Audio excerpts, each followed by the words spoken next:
Students, हम पढ़ रहे थे नेताजी का चश्मा। इसमें हमने पढ़ा था कि हालदार साहब कंपनी के काम से उस कस्बे से हर 15वें दिन में गुजरते थे। कस्बा बड़ा नहीं था और नगर पालिका भी थी वहाँ पर। यहाँ पर नगर पालिका पर देखो व्यंग्य किया गया था कि नगर पालिका थी तो कुछ ना कुछ करती रहती थी, यानी वो ज़्यादा बड़े काम नहीं करती थी, छोटे मोटे काम करती थी और सिर्फ नाम के लिए काम करती थी, काम में उत्साह नहीं दिखाती थी। तो एक बार बाजार के चौराहे पर, मुख्य चौराहे पर संगमरमर की प्रतिमा सुभाष चंद्र बोस की लगवाने का निश्चय किया। तो ये कहानी इसी के बारे में है। हमने पढ़ा कि मूर्ति संगमरमर की थी और जो प्रयास था, जो मास्टर जी थे उनका जो प्रयास था, नगर पालिका का जो प्रयास था वह सफल था, सराहनीय प्रयास था। लेकिन इसमें एक कमी रह गई थी कि नेताजी की आंखों पर पत्थर का चश्मा नहीं लगा था बल्कि वास्तविक चश्मा लगा था। और जब हालदार साहब वहाँ से गुजरे तो उस मूर्ति को देखकर उनके मुख पर एक कौतुकभरी मुस्कान फैल गई। अब आगे बढ़ते हैं हम। जीप कस्बा छोड़कर आगे बढ़ गई। कौन सी जीप? हालदार साहब की जीप। तब भी हालदार साहब इस मूर्ति के बारे में ही सोचते रहे और अंत में इस निष्कर्ष पर पहुंचे कि कुल मिलाकर कस्बे के नागरिकों का यह प्रयास सराहनीय ही कहा जाना चाहिए। कैसा प्रयास? मूर्ति और मूर्ति पर चश्मा, कि इसे देखकर कि इन्हें नेताजी की मूर्ति बिना चश्मे की अधूरी लगती है, उनका व्यक्तित्व अधूरा नज़र आता है। तो उन्होंने अपनी देशभक्ति की भावना प्रकट करते हुए, उनके प्रति श्रद्धा आदर सम्मान प्रकट करते हुए उनकी मूर्ति पर चश्मा लगा दिया। तो यह प्रयास सराहनीय, प्रशंसा योग्य कहा जाना चाहिए।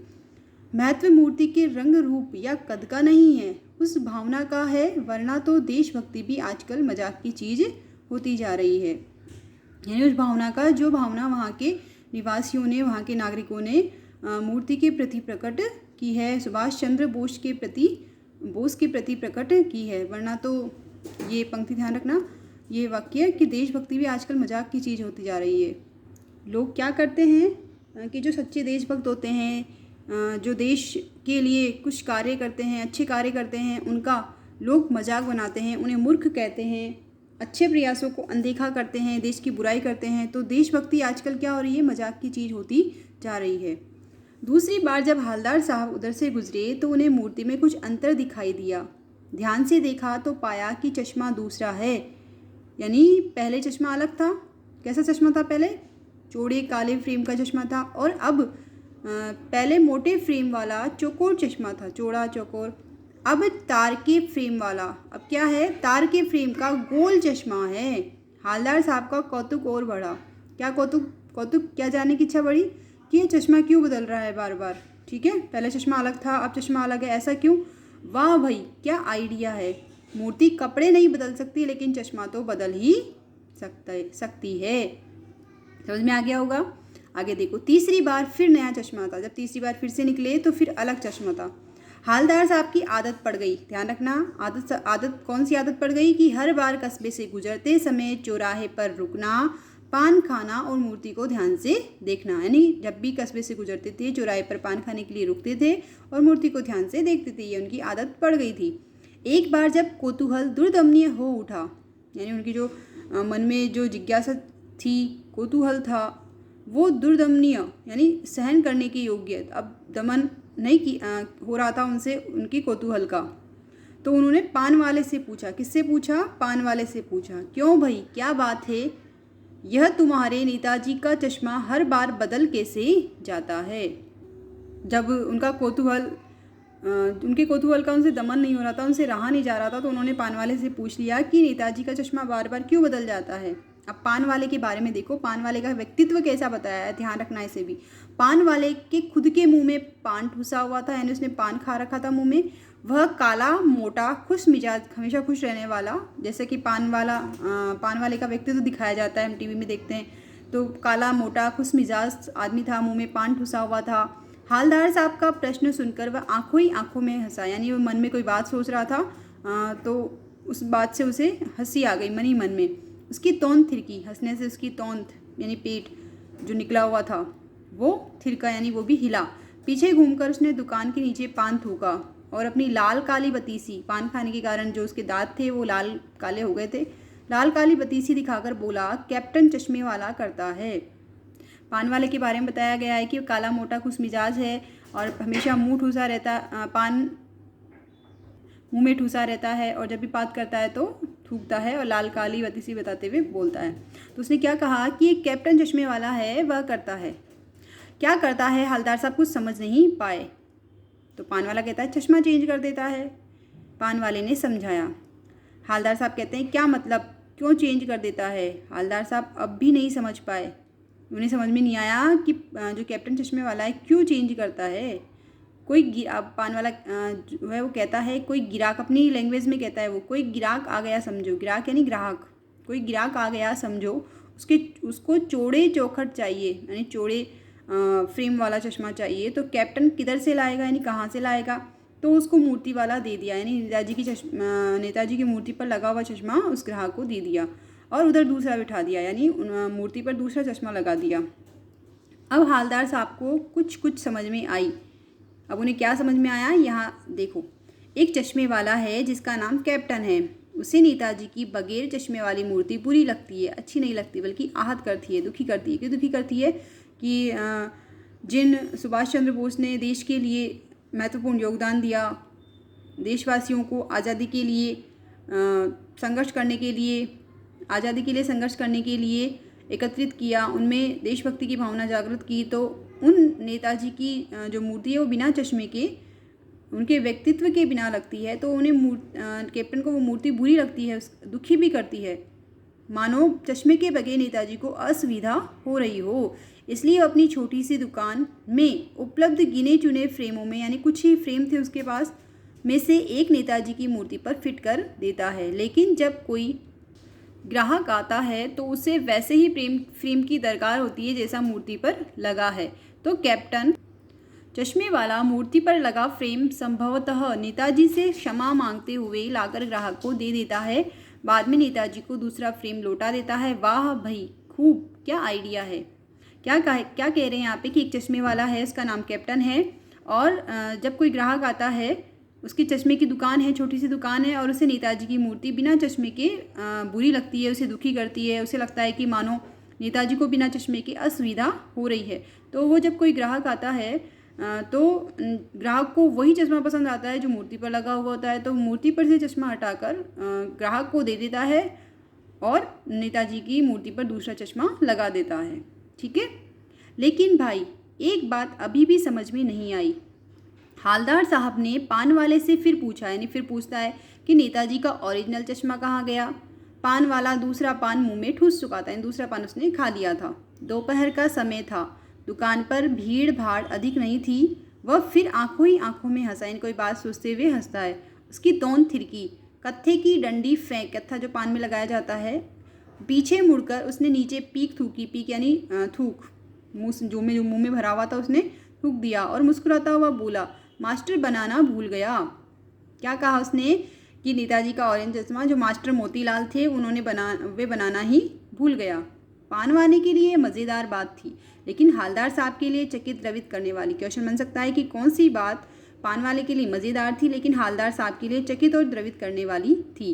तो कौन सी बात कि जो मोतीलाल जी थे, मास्टर जी मोतीलाल जी थे, वे मूर्ति पर चश्मा बनाना भूल गया, मूर्ति पर चश्मा नहीं था, और जो मास्टर जी थे वो बनाना भूल गया, और एक कैप्टन जो है वो चश्मा लगा देता है। तो ये बात पान वाले के लिए मज़ेदार होगी, लेकिन हवलदार साहब के लिए चकित थी। क्यों चकित थी कि मास्टर नेताजी सुभाष चंद्र की बोस की मूर्ति पर चश्मा लगाना कैसे भूल गए। ये चकित, आश्चर्यचकित कर देने वाली बात थी, और द्रवित यानी भावों से भर देने वाली बात थी कि ऐसे महान स्वतंत्रता सेनानी की मूर्ति पर चश्मा लगाना जो मास्टर जी थे वो कैसे भूल गए, यानी वह ठीक ही सोच रहे थे। अब उन्होंने क्या क्या सोचा देखो, कि मूर्ति के नीचे लिखा मूर्तिकार मास्टर मोतीलाल वाकई कस्बे का अध्यापक था। बेचारे ने महीने भर में मूर्ति बनाकर पटक देने का वादा कर दिया होगा, यानी महीने भर में मूर्ति कैसे भी करके बना दी, फटाफट से बना भी ली होगी, बना भी ली, लेकिन पत्थर में पारदर्शी चश्मा जिसमें आर पार दिख सके, आंखें दिख सके आर पार, ऐसा चश्मा कैसे बनाया जाए। तो उसने सोचा होगा कांच वाला बनाए, लेकिन वो तय नहीं कर पाया कि पत्थर में पारदर्शी चश्मा कैसे लगाए, कांच वाला बनाऊं, कैसे बनाऊं, तो ये तय नहीं कर पाया होगा। या उसने कोशिश की होगी तो असफल रहा होगा, और बनाते बनाते कुछ और बारीकी के चक्कर में चश्मा टूट गया होगा, कि वो पहले तो तय नहीं कर पाया होगा, और उसने अगर बनाया भी होगा या तो असफल रह गया होगा, या उसने बनाया होगा तो कुछ किसी कारणवश बारीक करने के लिए, कुछ और बारीकी के लिए, कुछ और सुधार करने के लिए वो चश्मा टूट गया होगा, या उसने पत्थर का कोई चश्मा बनाया होगा और लगाया होगा तो वह निकल गया होगा। ये ऐसी बातें जो हवलदार साहब है वो सोच रहे हैं। हवलदार साहब को यह सब कुछ बड़ा विचित्र और कौतुक भरा लग रहा था, बड़ा विचित्र लग रहा था। ये सोच रहे थे कि कैसे चश्मा बनाना भूल गया। इन्हीं ख्यालों में खोए खोए पान के पैसे चुकाकर चश्मे वाले की देशभक्ति के समक्ष नतमस्तक होते हुए वह जीप की तरफ चले। फिर रुके, पीछे मुड़े और पान वाले के पास जाकर पूछा कि क्या कैप्टन चश्मे वाला नेताजी का साथी है या आज़ाद हिंद फौज का भूतपूर्व सिपाही। यानी उसकी भावना देखकर, स्वतंत्रता सेनानियों के प्रति सम्मान, आदर, श्रद्धा की भावना देखकर कि देश के निर्माण में किसी न किसी तरह से वो योगदान दे रहा है, नेताजी की मूर्ति पर चश्मा लगा रहा है, उनके व्यक्तित्व को पूरा कर रहा है, तो उनकी इस भावना को देखकर हवलदार साहब को लगा कि वह कोई नेताजी का साथी हो सकता है या आज़ाद हिंद फौज जिसका पुनर्गठन सुभाष चंद्र नेताजी बोस ने किया था, तो उसका कोई भूतपूर्व यानी पहले का कोई सिपाही है। यह पूछा पान वाले से। तो पान वाला नया पान खा रहा था, यानी अब तक हमारे पाठ के अनुसार तीसरा पान पकड़े अपने हाथ को मुंह में 1.5 इंच दूर रोककर, यानी मुंह में पान नहीं खाया था, उसने हाथ में पकड़ रखा था। उसने हवलदार साहब को ध्यान से देखा, फिर अपनी लाल काली बत्ती सी दिखाई और मुस्कुराकर बोला, नहीं साहब, वो लंगड़ा क्या जाएगा। यानी कि ये यहाँ पर पान वाला कैप्टन का मजाक बना रहा है कि वो लंगड़ा क्या जाएगा फौज में, पागल है पागल। यानी उसके कार्यों से मूर्खतापूर्ण, पागल जैसे कार्य लग रहे हैं। वो देखो, वो आ रहा है, आप उसी से बात कर लो, फोटो वोटो छपवा दो उसका कहीं। यानी उसे कह रहा है कि वो देख लो, वो आ रहा है, उसका कहीं फ़ोटो छपवा दो। उसका कार्य को देखकर ऐसे उसका मजाक बना रहा है।